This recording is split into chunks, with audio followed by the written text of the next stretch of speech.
Hey, this is Chris Gore.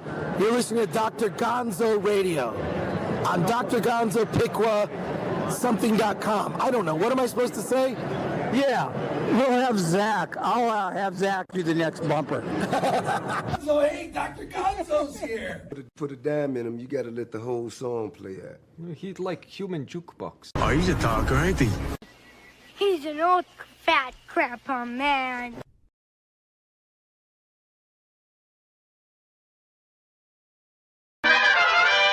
And hey, everybody, welcome to a new show. I want to introduce a fantastic young lady. It's the first time I've actually met her on camera. I did a lot of interviews with her man, Brett R. Smith, who's a great guy. These guys are a great couple. And I'd like to introduce to you Lisa De Pasquale. She's a writer. She's been on Fox News, Fox Business, including the #1 late night show and one of my favorite all-time shows, the great, the fantastic, the outspoken, the sometimes potty mouth Greg Gutfeld. I love his show, man. He doesn't take any prisoners. She's founder of Bright Daily, an email that focuses on culture, lifestyle, and national news. Lisa was director of CPAC back in the good old days, and she oversaw all aspects of the conferences from June 2006 to April 2011. Me, if you've never seen me before, I'm Dr. Gonzo. My actual real name is Tim Worth. I've played in tour. I'm a professional drummer and producer, music producer. I've toured since the 70s, been in bands that opened up for the Runaways, the Ramones, then went on to play with Gary Lewis and the Playboys. And with Gary Lewis and the Playboys would be a band for a lot of those cruise-in types. So I've played with Peter Noon, Chuck Berry, Mark Lindsay, the Coasters a zillion times, and many other rock artists. I retired a little bit when I got married and started having my four beautiful children, two boys, two girls. And then after that, in the early 2000s, after 9/11, I felt God wanted me to make a CD for the troops overseas. So I gathered together some A-list musicians, including Alex Acuna. If you don't know the name, you've heard him play. He was former drummer and one of the leaders of Weather Report. Abe Laboriel Sr., Abe's son, plays for Paul McCartney, plays drums for him, and just a lot of great folks. And we sent him out to the troops overseas as a Christmas gift. And we actually had voices from home, and Lieutenant Colonel Brian Birdwell, who was at the impact at the Pentagon, he gave a testimony on that. We wanted to give them encouraging voices from home, because they're out there and they don't hear from their families as much as possible. Pentagon gave me a bunch of crap, so got with the Blue Star Moms, and they sent them to their boys, and we kind of bypassed that. So Lisa has written a book, the Gen X Handbook. Now, I'm from the Jones generation. I stopped calling myself a baby boomer because when people think of baby boomer these days, now they're thinking of a skinny Jewish person from New York. Picture Larry David in your head. And I'm not that. I'm quite conservative. I love my country. And so I'm a little, Jones generation is 54 to about 63 in there. So little bit of baby boomer in me and a little bit of Generation X. So I was really excited to promote this book. It's going to be on sale December 9th, Lisa, correct? Yep. But you can pre-order it now on Amazon. I've already did that. It's going to make a great Christmas gift. And Lisa, if there's anything you want to add to your intro, go ahead and do that now. I'm going to give you the floor. And what's this book all about? What inspired you to write it? I think you covered it, but I mean, that's what's great. I think Gen X and up, so Gen X, Generation Jones, Boomers, and I don't hold a grudge against boomers. This is my peace offering. You must be this old to recognize this design. Oh, cool. Yeah, yeah, yeah. So I think we all had a piece of this chorale in our house at some point in time. But I think what's interesting about the boomers and the Generation Joners and the Gen Xers is that we all kind of have like that one foot in the analog and the digital world. And when I wanted to write this book, it was kind of basically just a reminder that we all still have like a lot of life left in us, particularly if you think you've struggled in some areas. Like for me, what really started it was struggling in with my weight and health in general. At almost 41, I found myself single, unemployed, not healthy. I weighed over 300 pounds. And I wanted to make a change in my life, and to go back to since you mentioned that the view of boomers is um, someone like Larry David. I got my inspiration from two Jews, Moses and Greg Gutfeld. And so from Moses, there was a Bible verse that caught my attention, and it was, I put before you light and dark, good and evil, therefore choose life. And I think at that point was when I made the decision that I was going to go towards something good. And when it came to Greg Gutfeld's inspiration, there was a PragerU video where he said, exercise is basically conservative, in that if you put effort into something, you'll get results. As a former editor of a health magazine, I can attest the government cannot give you six-pack abs unless you get them to pay for the implants. Exercise is perhaps the best example of conservative thinking at your disposal. For the amount of effort you put in, you reap the reward you deserve. If you pump iron for 2 hours, 3 times a week, your body will change as a direct result. Fitness is one bank where you deposit effort and you build a portfolio of reward. There is no affirmative action in exercise. One muscle doesn't get special dispensation because it's smaller or weaker. There is no minimum wage safety net or unemployed bennies for your glutes. You're either in shape or you're not. No one is going to redistribute my awesome pecs. As President Barack Obama famously once said, "You didn't build that." Sorry, but I did.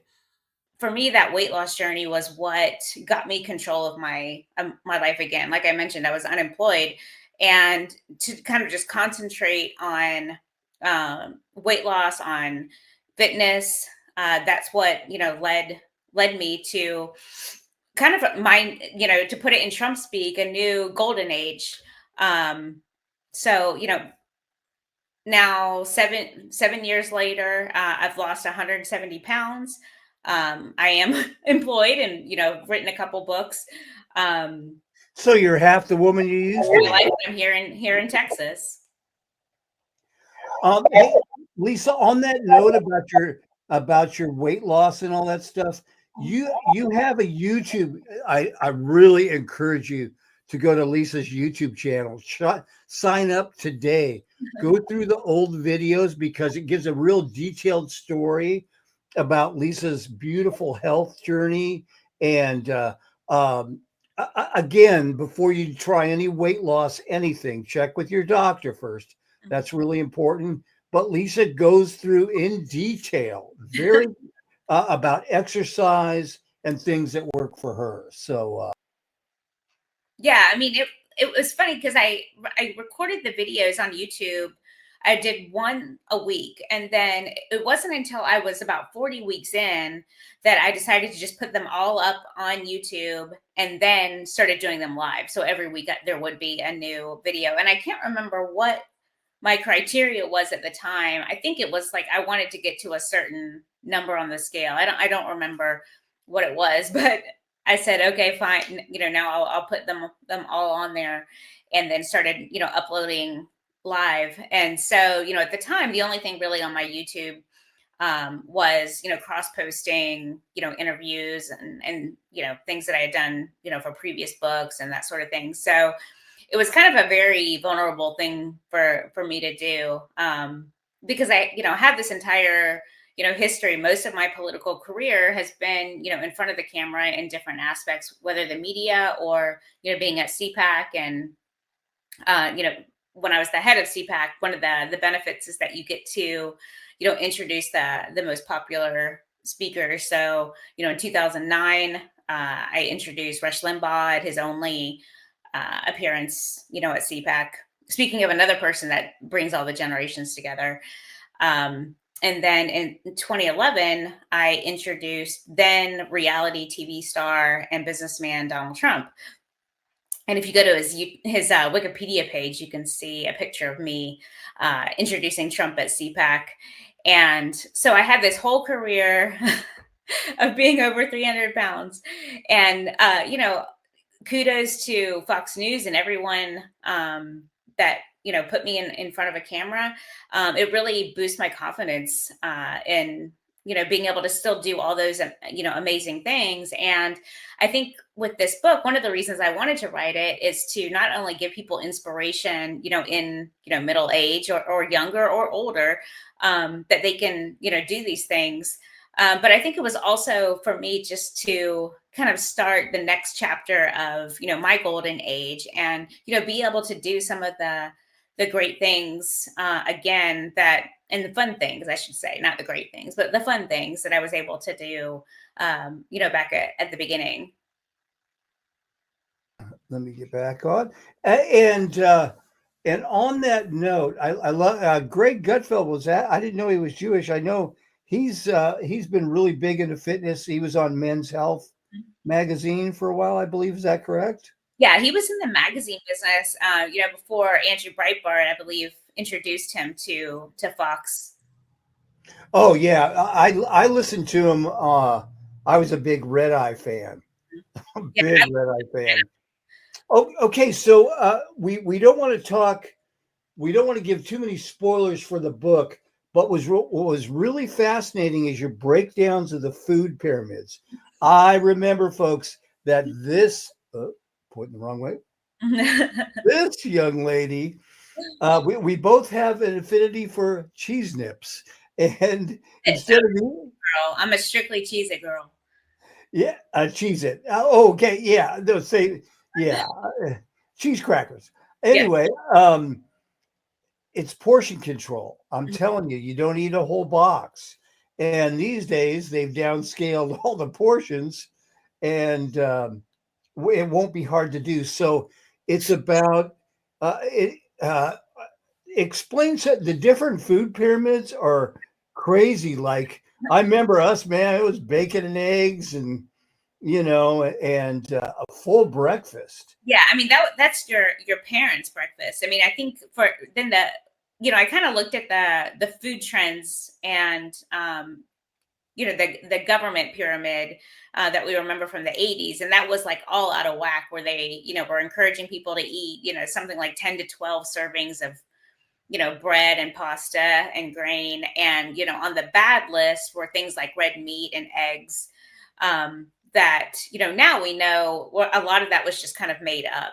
That the egg thing about like 2 eggs a week, and some of the research that I talk about in the book, similar to 8 ounce glasses of water or social distancing 6 feet. It was not based on science at all. It was based on what will be easy for people to remember. And they decided 2 eggs a week, 8 ounce glasses of water, and 6 feet seemed like a reasonable thing that Americans would remember. It's not based on science at all. And, I think that the beginning of Gen X and the fact that we didn't, trust in people or institutions at all, is kind of like what led us to go our own way. And to some extent, lots of people that, research and have become a part of the, Make America Healthy group and all of that, that we kind of do our own thing, whether you decide that thing is keto or carnivore or avoiding ultra processed foods and seed oils, regardless, we know that we're not going to get our food recommendations, from the government. And so when I was kind of making fun of pyramids for other generations, you know, I looked at millennials and Gen Zers, or Gen Alpha, I guess is the next one. You know, I was kind of looking at, you know, what are the food trends? So for millennials, it's things like, you know, charcuterie boards, and they kind of got into that through, you know, Lunchables. They like, you know, the fun alcoholic drinks like White Claw. And then for Gen Z, and, you know, we noticed this, you know, particularly the other night with Halloween, they're really into like the quick, heavy hits of flavor. So like the sour candy was the first thing to go. You know, they like the hot food. They like Takis and, you know, the flaming hot Cheetos. But then on the plus side, they like the TikTok recipe. So to me, that's a positive. You know, at least they're, you know, getting into the kitchen and experimenting. Particularly because I think it'll help them become used to failure, because some of the TikTok recipes are really silly. Well, with our generation too, Lisa, latchkey, we had that too. I didn't think latchkey was a bad thing. Man, we ran the house, man. You know, Yeah, we didn't have anything, and we learned to cook too. yeah. Because my mom, I'm originally from Phoenix. She was a maternity shift at St. Joseph's Hospital, so she worked late night. My dad worked at an underwear company during the day, and then as soon as he got home, he got a quick bite to eat, and he went out and chauffeured. They put us all through parochial school, so we had to pay tuition, and I'm the oldest of 7. Mhm. So we learned to cook our own food. My brother John could cook a whole roast beef dinner when he was 8, you know, and he still cooks good. Yeah, we definitely grew up with that, you know, independence. And, you know, my parents were divorced. So, you know, I had a working mom, a working dad, depending on whose house I was at. But, you know, I think it was good and bad. Like, so for me, you know, I've been chubby, you know, since I was, you know, 4 years old. And so, you know, that was kind of like my time, even though we didn't really have that much bad food in the house. That was, you know, the time when I would be like, you know, it's it's all or nothing. You know, drink the whole pitcher of Kool-Aid or apple juice. You know, things that we didn't necessarily know were like super bad at the time. But yeah, I think like that's kind of the through line that we see in the difference between our generations and the younger generations. More so, Gen Z is not having that independence, and also not having that thirst for independence. Because I remember when I was researching for the book, I read that something like only 20% of 16-year-olds have a driver's license or intend to get a driver's license. I mean, that is crazy to me. I mean, that was, you know, we were on at the DMV on like our 16th birthday, or as close to it as we could get, because we wanted that driver's license, that independence. You know, we drove whatever clunker, you know, we could afford, and then we went to work so that we could, you know, maybe buy a better clunker. And then, you know, that first taste of having our own space, you know, having the freedom of going wherever we want. And, you know, the younger generations, they have more of a dependence on things coming to them. So they have like, you know, these Uber Eats teen accounts, they do Uber. They just don't have that. That's really expensive too. Oh my gosh. You know, Not to them, to their parents, because, you know, they're not yeah, there you go. work. And, you know, for me, the driving first to work was to have my own money. And, you know, when it's just, you know, given to you, then yeah, you're not gonna, why would you want to work? But for all the negatives that I talk about, the younger generations, I'm definitely aware of knowing who are their parents. We're their parents. So it's kind of our fault. Yeah. The boomers. And I still don't get why they drink. I don't drink that much alcohol anymore, if ever. I mean, I'm not on the wagon, so I would drink if I wanted to. Used to drink a lot back in the day playing drums, but they drink Red Bull with there are a lot of power drinks, and that's going to affect them in later life. I'm not a nutritionalist, but there's a lot of power drinks. You know, I mean, I'll have a cup of coffee. I'll have a coffee or a frappuccino or something like that. That'll last me all day. But these kids these days are so much into the energy drinks Mhm. and stuff like that.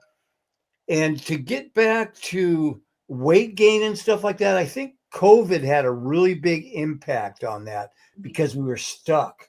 Mhm. A lot of the parks were closed. A lot, especially for our friends in California, they weren't even allowed to go outside during COVID. That was the first time I've ever um, noticed where you had to check the news to see if you could go out that day. Even it was like, Yeah, yeah, that's scary. a friend of mine worked with a coalition of privately owned gyms, and it wasn't just California. I mean, a gym is, a business, and so gyms in, all up and down the East Coast too, and elsewhere, they closed the gyms. And the thing that was, crazy about that is, I get it, like maybe it's not considered, particularly in Virginia, I believe the liquor stores are still owned by the government or operated by the government. The liquor stores were open. But, you couldn't go to the grocery store for, 2 weeks or whatever it was. You couldn't go to a gym. And it's not so much, I get it. Like there are times when a business or, a public place needs to be closed. But the fact that they prioritize, the government decided what businesses were considered essential, and that they never at least took the opportunity to educate the public on the importance of exercise and heart health in general, was a major, misstep. And I think a lot of people kind of their eyes were opened, during that time, politics aside, about how important just like their everyday, health was to just like their overall well-being and, getting through tough times like that. But with pulp culture, Lisa, I find because I'm the oldest of seven. I've always been with bands. I've always been around people. Interaction socially, the young people don't even know how to talk to each other. Yeah. My kids stopped coming over to my house for the holidays because I collect their cell phones at the door, which forced them to all be homeowners, which they all own their own homes now. So, but texting across the table to each other, that ain't going to happen on my watch, but on the thing on COVID, at that time, I had my second wife, not the mother of my children, but Donna. I was taking care of her. She was dying of Alzheimer's. I don't know if Brett's ever relayed that story to you. And I took care of her in our home until she took her last breath and went to be with Jesus a couple of years ago. But we still were out there and walked because I thought walking, the mall our local mall would still allow walkers. We had to keep a distance, because that stimulates your brain, and things like that. Walking is so good for you. Coming from a guy who used to run 5 miles a day, which I've learned that it's better to walk than run. What are your experiences with different exercises, and what kind of exercises do you like to do on a regular basis, just to keep fit? Because as we get older, gravity starts to work even better. So for me, when starting at 300 pounds, there were things that I could do like walking, or I really liked yoga. And so for me, I talk about in the book, it was kind of like building that habit first. So first I was building a habit of doing something every day. So in my case, it was yoga videos that I found on YouTube. And there's a woman named Adrienne. So it's called Yoga with Adrienne on YouTube. And she has, hundreds of videos. And every month she puts out a calendar and a playlist. And it goes back to, a new video, like maybe once or twice a month, and then an older video. And so for me, it was building that habit of just checking off that item on, the calendar and doing it. And then once I would hit a plateau, then it's like, okay, I need to find something different. And so once some of the weight, came off, then I would start integrating free weights into it. And I did the same. I found, some weightlifting videos on YouTube. Bowflex has some good ones that Brett had introduced me to. And then when I hit, another plateau, I decided I wanted to get a personal trainer. and I, done some research.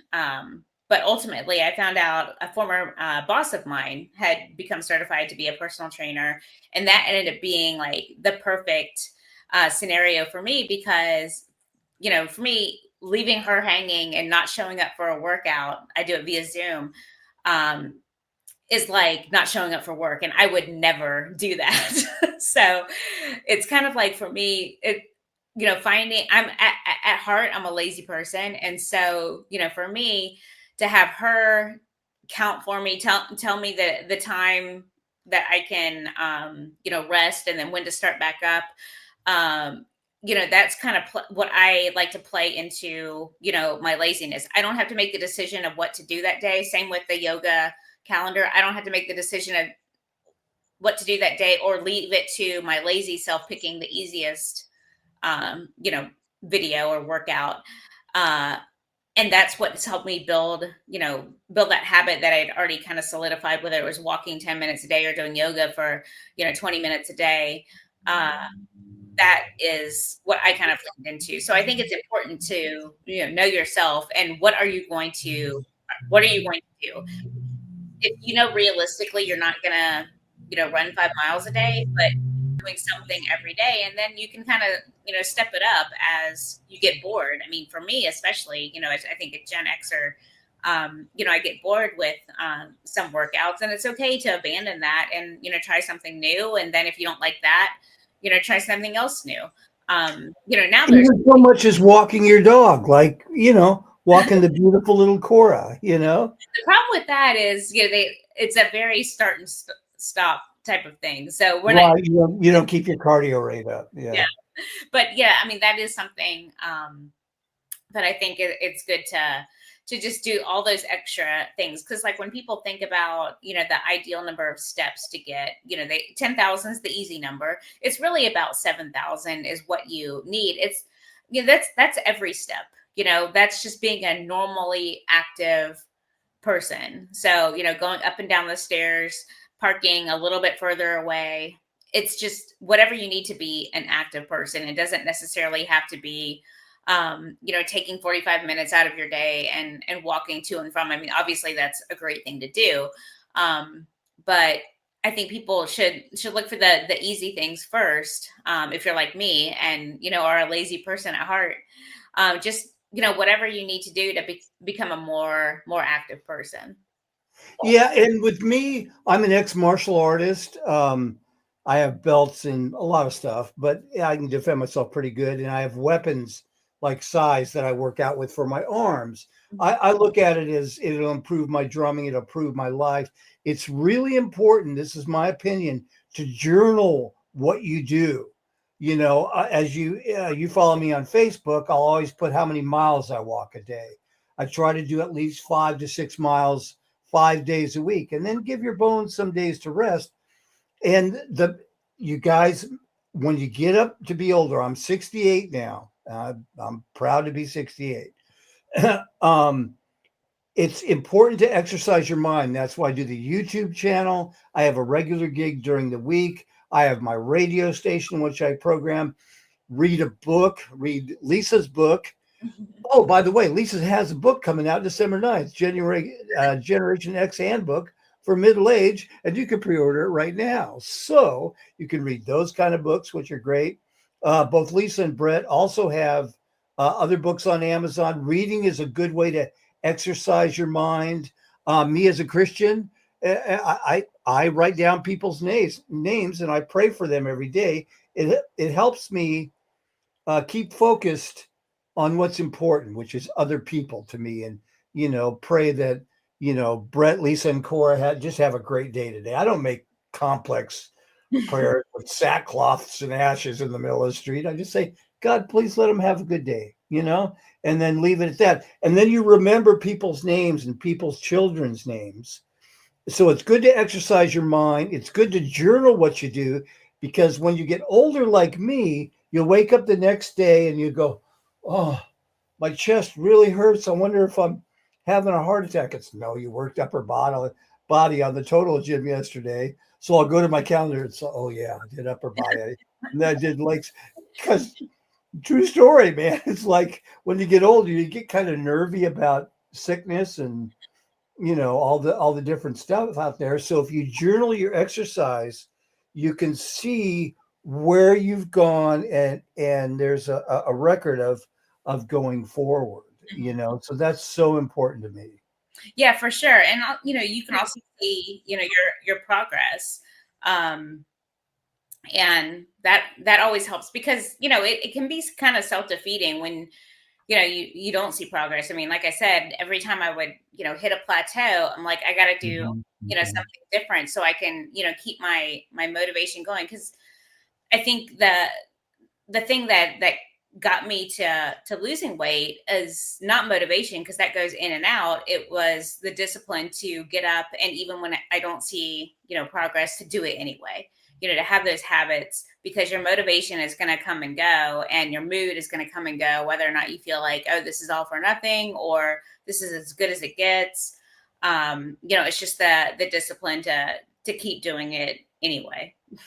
Yeah, and I don't keep a food diary, but I work till like 12:30 at night, and I gotta watch that I don't eat late at night. Or what I eat late at night is like some yogurt. You gotta be, folks, these days you get in America. Now I've been all around the world touring and stuff like that. And the food out there isn't like ours. Nothing against, I love my country, but you got to be because something could be healthy and have a lot of sugar, or a can of soup, the sodium content in the can of soup alone. I like to go to Trader Joe's because we don't have a whole food thing like that, and Trader Joe's is um it has some good stuff in it, and it's not too costly either. I don't know what meat I'm getting at Walmart, and I don't eat a lot of red meat. I like chicken, or there's other ways of protein like beans and legumes and Mhm. all that kind of stuff. Again, there's a lot of information out there. You just got to be careful because they will advertise trends. Mhm. And Atkins diet works, but if it doesn't work for you, and you plateau on it, you don't get discouraged, Mhm. because what Lisa's saying is so true. You'll lose like 10 pounds in 1 week, and you go, oh man, that's great, and the next 2 weeks you lose 1 pound, and you kind of get discouraged. You just need to be consistent and keep going on. Yeah. I still need to lose 43 pounds, but I'm doing it by eating less food. You got to eat less food. There's no tricks around it. No matter what you eat, you have to eat less food. And America is known for our all you can eat buffets. Remember those? Started in the 70s and 80s, man. And I think that set up a big trend that we're seeing today of obesity in our society. Yeah, for sure. I mean, I think there's also, I mean, we're advertised that the value of things. I mean, that was probably one of the biggest things I had to get over was wasting food. Because I was the older sister. If whatever she didn't finish, then I would finish, so the food didn't go to waste. And now I'll do things like, if we have hamburgers, I might take a bite or two with the bun just to have like the hamburger experience, and I'll throw the bun away and just eat the meat and cheese. And there are also, this isn't for every meal where like you want to waste so much food, but you have to be okay with there are things that are worse than wasting food. And on top of it, that the 30th bite never tastes as good as the first bite.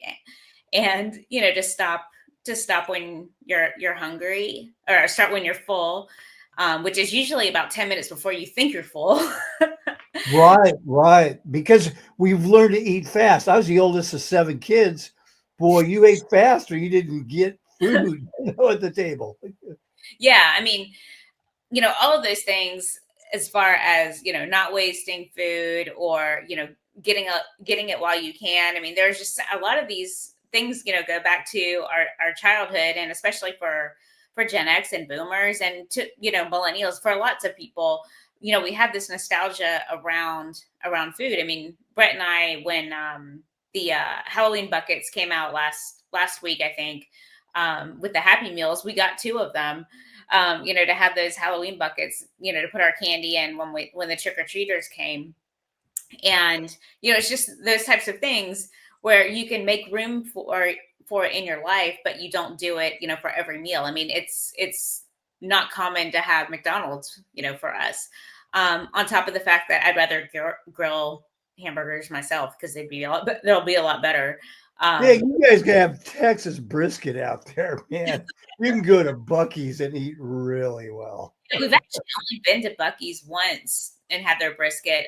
We did an anniversary back in June. We went to Buc-ee's. We thought it was a good because it's our anniversary and when we got to Texas. So it was our Texas anniversary and our relationship anniversary. So that was like the perfect thing was to go to Buc-ee's for lunch. Oh yeah, and we're getting to Buc-ee's out here in Ohio. Man, I did a dance, man, dude. I was when I took Donna's ashes around to get. I went on a trip from here. I live in Piqua. Went to California and then up through Texas because my old guitar player lives there. And I hit Buc-ee's. They sing to you when you come in the door, man. It's like it's a fun place. It's just a fun place, and so and you got to be careful because a lot of the barbecue there's a lot of sugar in that. So it doesn't mean don't once in a while have that type of stuff.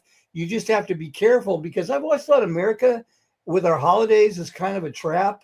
Not only is this conspiracy theory for Walmart cards, there's cards for everything. But, we start with the candy at Halloween. We go November with Thanksgiving and big meals, pies, all that stuff. Go into Christmas candy.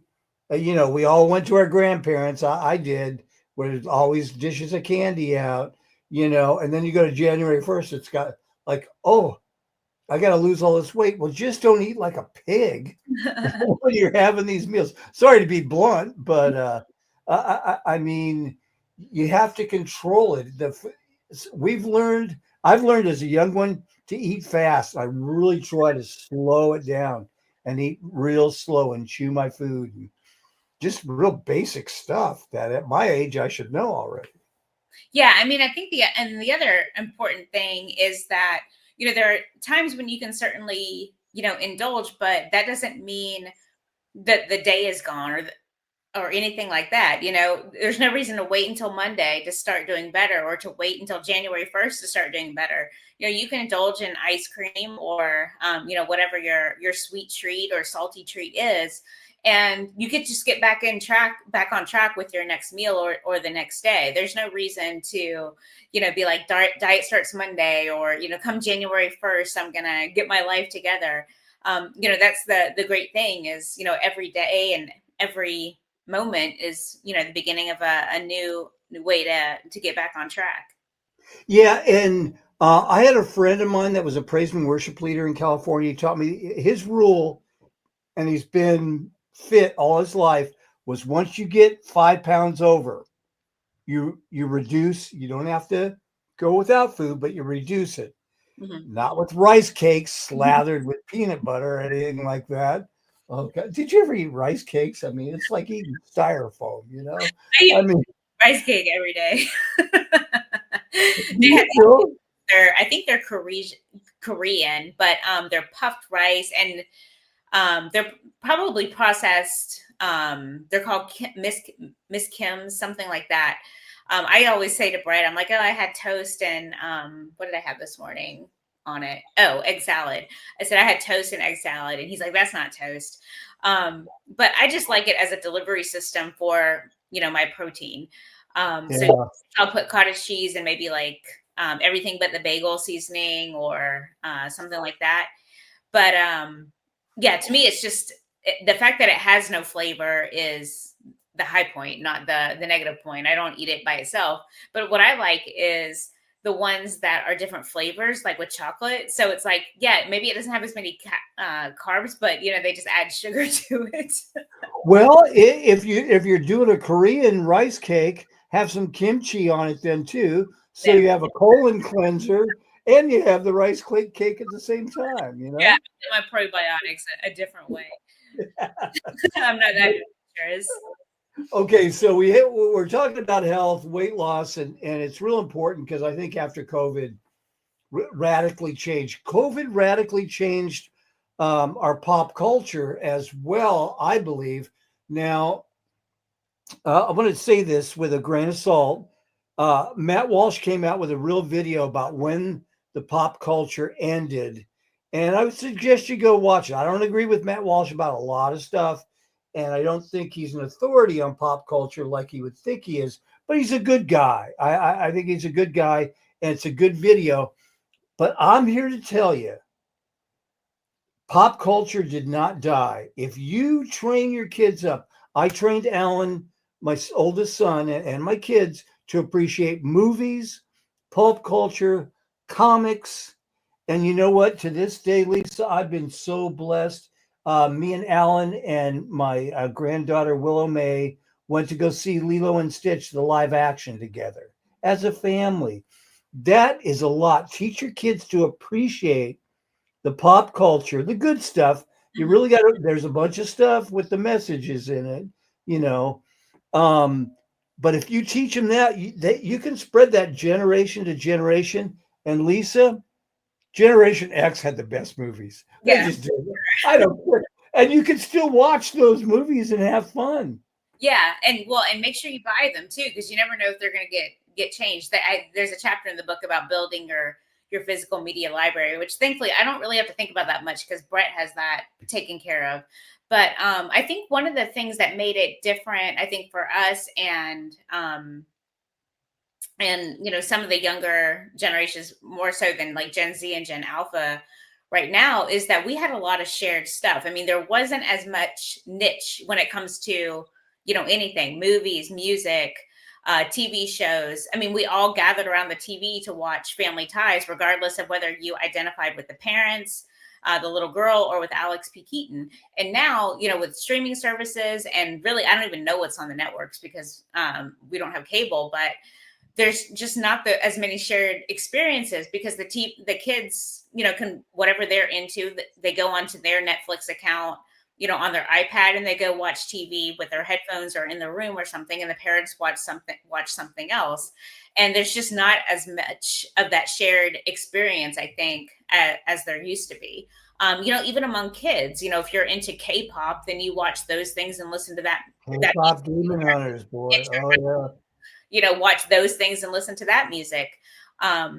There's just so much of that. And, not to say, obviously I believe in, freedom, and I'm not saying that we should limit it, but I think it does, make a difference. And then of course, the other thing is that you bring up, there's also not that much good stuff that appeals to lots of people. So I don't just blame, the kids for that. I mean, every once in a while you have things that come through, like things in, everything Taylor Sheridan has done, or, Tom Cruise with Top Gun Maverick, that get people back into the theaters again.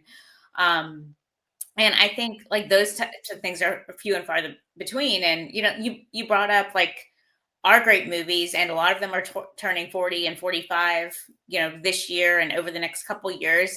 And movie theaters are using those as a reason to get people, back in theaters. I mean, this year, And they're tracking. yeah, was back in Back to the Future. The original Star Wars prequels, but even the original Star Wars. I'm old enough to remember when we stood in line for that. They could put those movies in theaters and people will come to them. Yeah, I think Jaws 50 came out this year, or was back in the theaters again this year. And so that's what they're trying to do to get people, back, because you're getting, you could get, 2 to 3 generations back in the theaters. I mean, the other I think thing, and this is like really Brett's where he can go off, is movie etiquette. I mean, that's the downside to, the other downside of going to movie theaters today. But, I think the problem with the pop culture, there's obviously lots of different factors, whether it's the content or that everything is so niche, or that it's just harder to, have a gathering place for, one TV show, one movie, that the whole family can enjoy it at a time. Yeah, and like I said, I've been so blessed to be able to still go out. I still enjoy movies with my kids and my grandkids. My other grandkids are too little still to actually go to a movie. And you got to be discerning because there is a bunch of crap out there, man. I mean, because Hollywood hasn't got the memo on, they want to put a message in there. And me, Brett and I think I know your feelings. I don't hate gay people. I'm in the music industry. I've been around them all the time. And a lot of the gay people don't like how the gay people are being represented these days. I mean, the gay people I know that have always been in the music, entertainment, and the arts industry. To me, if there's a final judgment, you're not going to be standing in front of my fat ass. Pardon. You're not going to be standing in front of me, so I don't judge. However, whatever way your door swings, whatever, that's on you. And in polite society, Lisa, we don't go out and say, oh, hey, my name's Tim. What's your sexual preference? I don't even think about that. We were taught manners in our days. I go back to my old neighborhood in Phoenix. I still call Mrs. Sykes, Mrs. Sykes.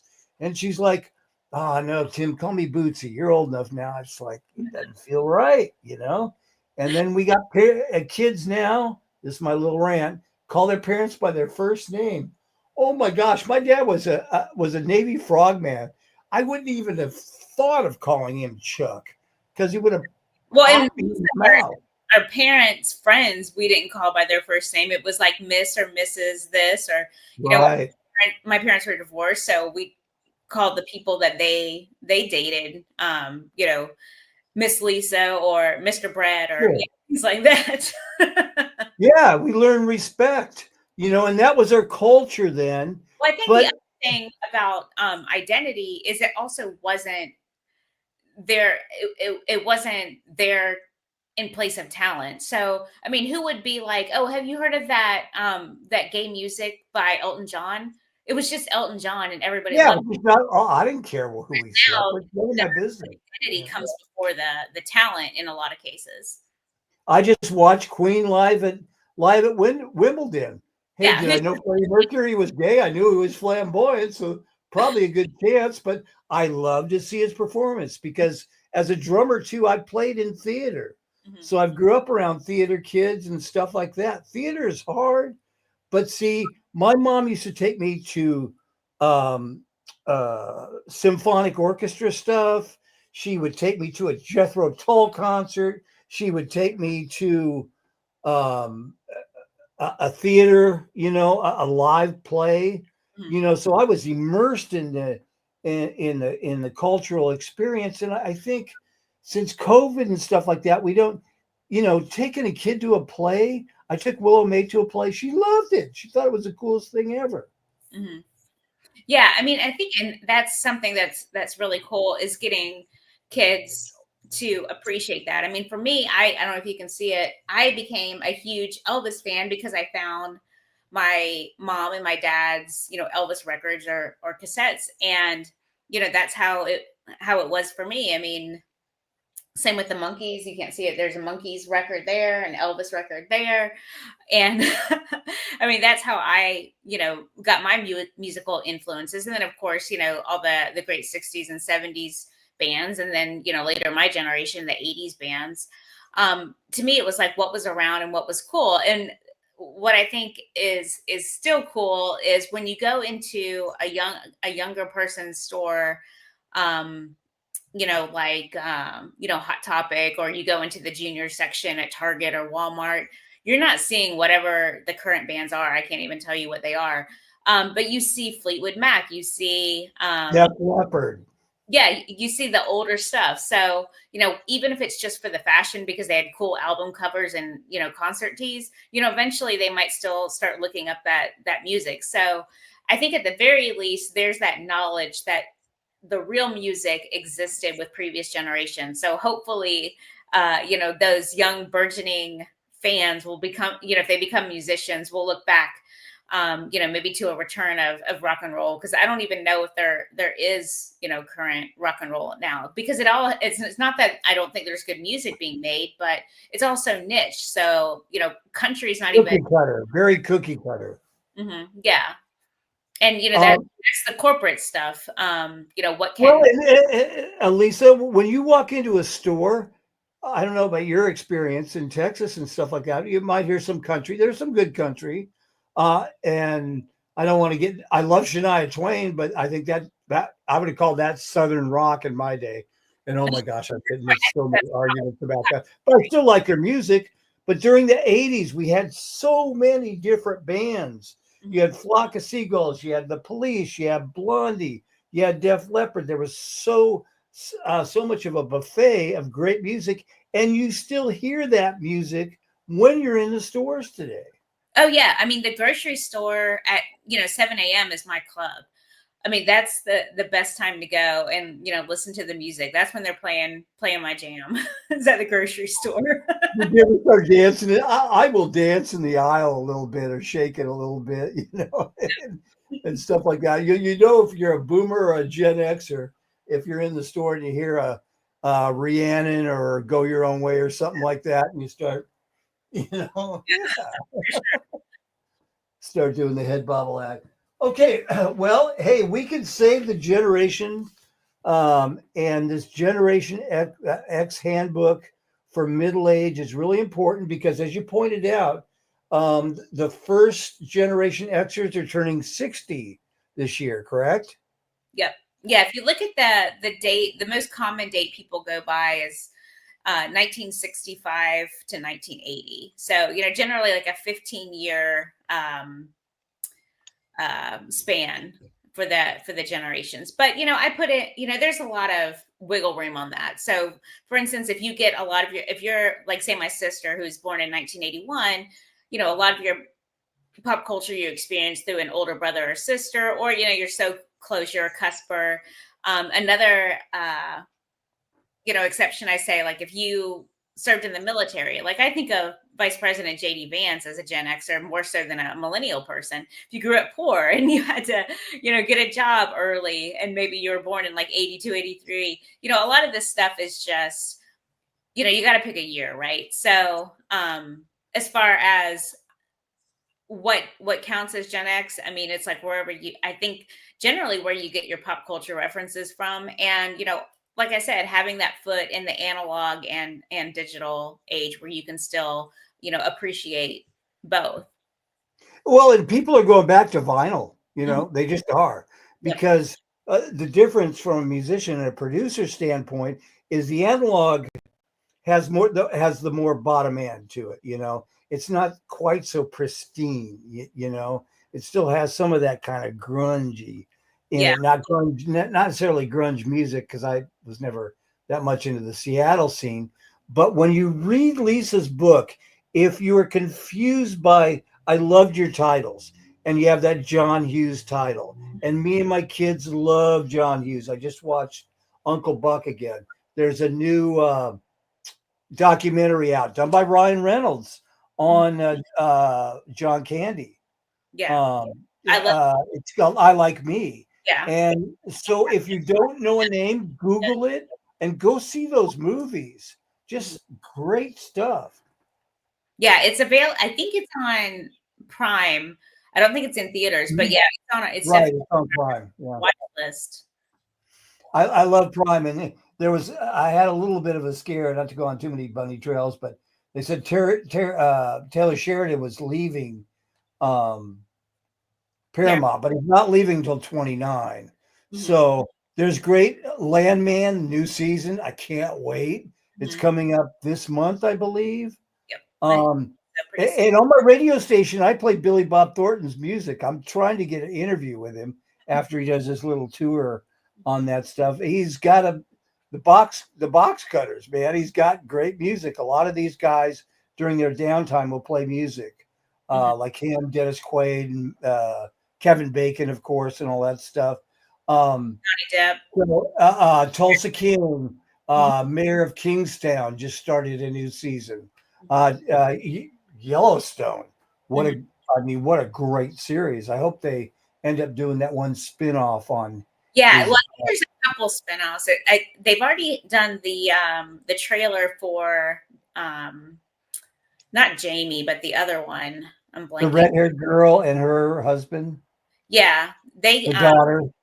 But they've already released the trailer for the Marshall one, or the land. I can't remember what his name. I'm like blanking on the son's name. If Brett was in here, you could tell me. It's not Jamie. It's the other one. Oh, it's the one that was married to the Indian woman. Yeah. So that one they've already released. Okay. Oh, cool. I'll have to check that out. Yeah. And then Rip It. Good suggestion, kids out there. I mean, so there's good entertainment. You just got to look for it, you know?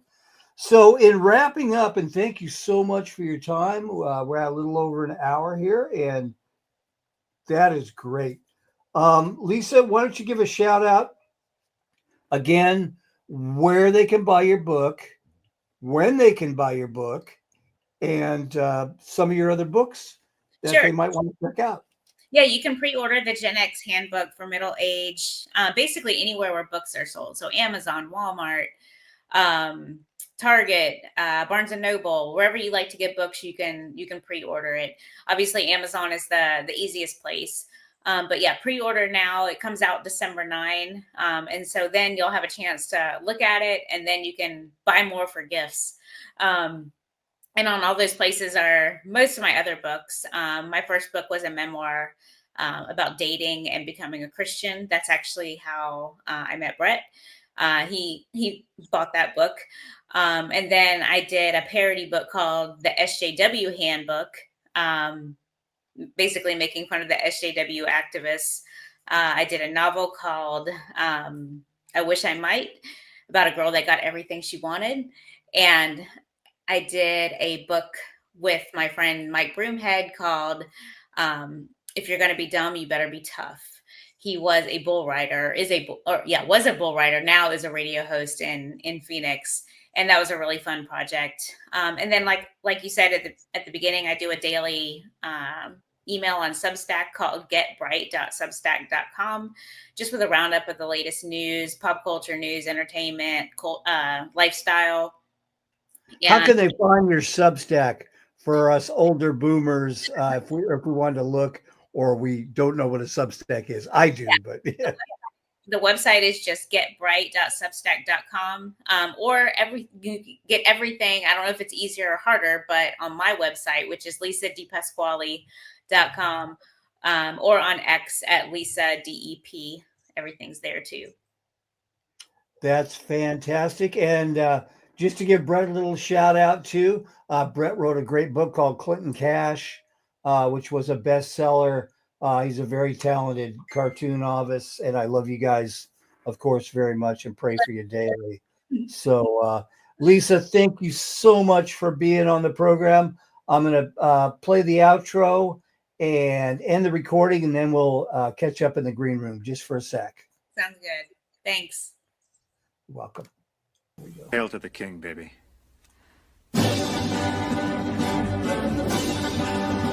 What the hell are you two doing? That's called rocking out. You wouldn't understand, Dad. You're not with it. I used to be with it, but then they changed what it was. Now what I'm with isn't it, and what's it seems weird and scary to me. It'll happen to you. And this is Dr. Gonzo for all you baby boomers. Hey, like and subscribe to the channel, and we'll see you right around the corner. Hi, my favourite DJ, Dr. Gonzo, is on the air right now. Dr. Gonzo is live Monday through Friday, 5 a.m. Eastern Standard Time to 10 a.m. Eastern Standard Time. The doctor knows what you need. The true classic hits of the 60s, 70s and 80s. So tune in to gonzoradiopeakwa.com 24/7. buy the ticket and take the ride, because that's just what the doctor ordered. Tune in worldwide on the internet of Spotify.